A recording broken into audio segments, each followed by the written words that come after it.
Stephen Griffith runs a youth club and hears these attitudes on a daily basis.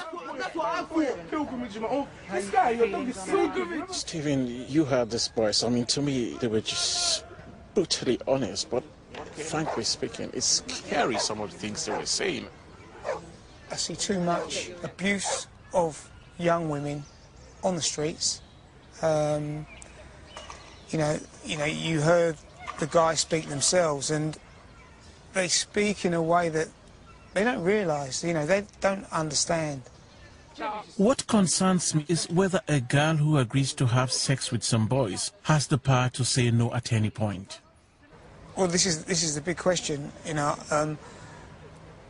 the word consent and the understanding of consent, because if they're all waiting their turn and the girl's turned up from a phone call or just there because she was walking down the street, as they said, at what point, there could be any point that she doesn't want to continue, and he would continue. And there's also intimidation, because they did talk about some of these girls are so intimidated. Yeah. And yeah, when the guys are standing there, what are they going to do, the girls, at that point? I know this is it's more, I mean, there are a lot of young black guys around here, but definitely this group it's more black boys. Is this trend, or is this gangbang stuff and things like that, is this more a black thing? I mean, yeah, I think, this is a very, very sensitive subject, obviously, and I think that the problem that we have is that, as you said, a lot of the boys around here are black. A lot of the boys who are taking this a step further and actually being convicted of charges of rape, gang rape, are black. And I do believe that it is a problem within the black community. I also work with white young people in the area. Their relationships are quite different to the relationships you just heard these guys talking about. So they're relating to young women very differently. And I think that is, that is, from that is evident there's a problem within the black community or amongst black young men. As a black man, I was shocked to hear young black men express views that are so disturbing. I find their attitudes towards women and their confusion about what sexual consent means really worrying. I feel we need to understand why young men think like that, how prevalent their views are, and what can be done to counter them. Gang rapes are not necessarily carried out by gangs. From our evidence, quite often, boys simply get together to carry out the attack. But some of these gang rapes are carried out by gangs. In one of the most notorious cases, it was a gang with members as young as 12. The boys affiliated themselves with an older criminal gang called the King's Hold Boys. This younger tier of the gang, made up of white and black or mixed-race young men, were known in the Hackney area for street crimes, robbery and violence. Stacy didn't hang out with the gang, but one of her school friends was dating a junior member. One day, Stacy gossiped with her friend about the boy. I said to her, he's not a very nice person, and then she went back and said I was calling him names, and that's how it started. The boy and 3 of his friends lay in wait for Stacy one evening after school. They grabbed her just feet from her front door. They kind of just all circled me so I couldn't move, and me and him kept arguing. The boy concerned was 14-year-old O'Neill Denton, a member of the King's Hold Boys gang. One of them had a knife, and he was like threatening my life, saying that if I didn't do what they wanted, they was going to kill me. The 4 boys marched Stacy to a block of flats nearby. It was 6:30 in the evening. A little bit of gossip was to be punished by gang rape. And they took me into a little corridor thing outside people's houses. They turned off the lights and they left me in there. And they held the door so I couldn't get out. Each one of them kept coming in and out by themselves and asking me to do the same thing. Stacy was forced to have oral sex, and one boy raped her vaginally. I was like really upset now, and I was saying, no, I'm not doing it. He like hit me in my face, like punched me.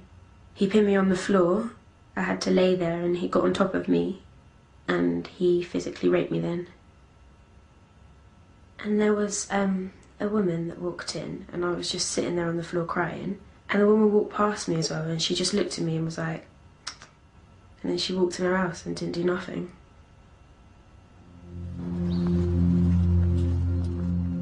The four boys decided to move her to another location. She was frog marched past 2 blocks of flats, over a main road and to the nearby Frampton Park estate. On the way, the boys phoned more friends to come and join the attack. Here they were caught on CCTV. By this time, there were 9 boys. They pushed her into the lift, took her to the 10th floor and shoved her into a dirty corner. Loads of boys was there after that. I think like another 3 or 4 more boys came in, and this time it was just like one after the other. There was a whole little passageway and it was just packed with boys, and there was about 4 that were just like touching me or trying to do something and making me give them oral sex, stuff like that. They were saying how you're not the only girl we've done it to, and you're not going to be the one to grass us up either. The attack only stopped when an older boy intervened, told the boys they should be ashamed, and took Stacy to safety. She was so grateful that the boy rescued her, she still refers to him as her hero. Anything could have happened to him as well. Like, they could have decided to beat him up or whatever, but he like risked that to help me. Next day, the boys bragged of the rape at school, and word of the attack spread quickly across the community.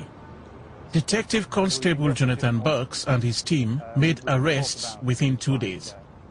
This particular case, it was exceptionally brutal. We had 9 young lads who have committed this offence against this young girl. So this is the area here where she was finally brought to. As you can see, it's a horrific little area, no chance of escape whatsoever. Surrounded by up to these 9 boys, it must have been absolutely horrific. The noise must have been absolutely tremendous.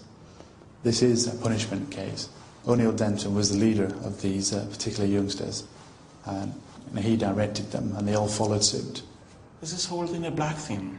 This group of boys had a white boy, had a Turkish boy. The makeup of this group was not through colour of the skin or ethnic background. It was because they lived within this area. 9 boys in total were convicted of rape, 2 of them including a 12-year-old we can't identify.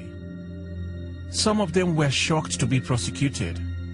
They said they hadn't realized that forcing a woman to have oral sex is rape, or, as in the case of 2 of the boys, that if a man is present and encourages the attack, he can be convicted of rape.